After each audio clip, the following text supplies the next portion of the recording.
dinosaur techniques. So you've got 10 techniques on the photocopy.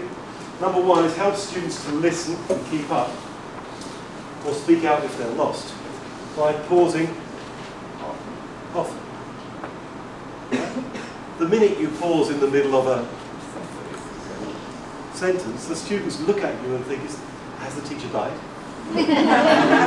Are we about to have a serious problem here? But that pause, suddenly you wait, oh, he's not talking anymore. He must want me to do something. And they tune back in. But most classes, not yours of course, but most classes I've seen, the teacher just drones on, keeps talking and talking and talking, and when they stop, the students look up. Oh, it's our turn. That's not teaching at all, that's torture. It's a lecture, yeah, it's too easy to fall into. The minute you find yourself talking for more than 2 minutes, don't. Stop. I can never imagine any situation apart from a well-told story where you've got lots of visual. Once upon a time, there was a princess, and you can, even when you're doing that, it's much easier to bring the students in and they tell you the words. And she went to the castle, and they can tell you the words. So I can never imagine talking to a class for more than 2 minutes. Can you think back to secondary school? How many of your teachers followed that rule? None of them. They all talked for 45 minutes just to fill the noise, to stop the silence and to stop you from actually being a vibrant teenager. I'll give you another example, okay? This is a reading activity. Some good news for you. Actually, I'm not sure if it should have been shot really, shouldn't it? We've been kidnapped, okay? So, what I want you to do, this is a reading activity. I'm going to show you the first line, if I can, of a reading text. What I want you to do is to tell me, what do you think the next word will be? But don't tell me, whisper to your partner. What's the next word?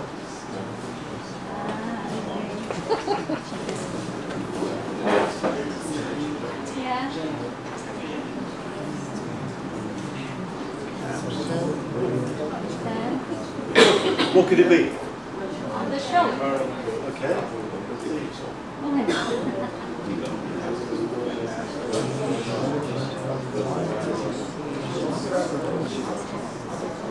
Okay, and I can hear what's the matter, what the matter is, what she wants, what does she want. I can hear good English, bad English. Every pause is a teaching opportunity.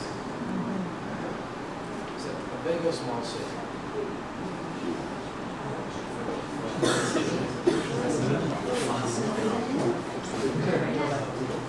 Oh my God. She said re-elected.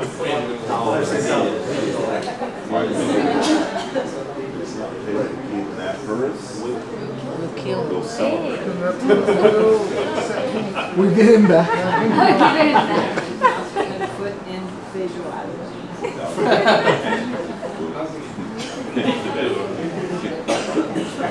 We're having a celebration. Celebration, barbecue.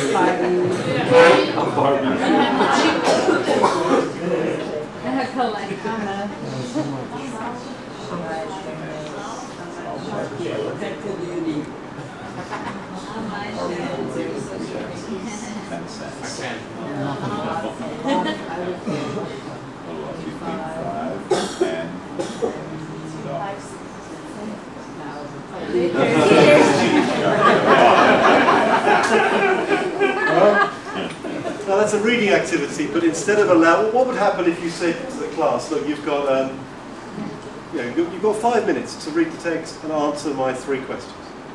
What would happen? After 4 minutes, the strong student, I've finished, teacher, I'm satisfied. Yeah, I've finished. Come on, hurry up, teacher, satisfy me, I'm ready. And that's the strong student. After 5 minutes, the medium students come running up behind them. And after 5 minutes, the weak students, what page, teacher? What page? And that's it. Whose fault is that? It's their teacher's fault. But it happens to the other teachers in language all the time. Because you're allowing you're not managing the material. The material is managing you. And so I learned to do this about 20 years ago with a text. Take a text, any text, take a piece of paper, cover the piece of paper, and line by line, read the line, and then in pairs, guess the next word. And then check, and then check, and then check, and then check, and then check, and then check. They're in control. They can cheat if they want to, but it's only one pair cheating. It's not destroying the activity for the rest of the class. When you get electronic blackboards, you can do this in a high-tech way. But I've done this for years with paper, 2 sheets of paper.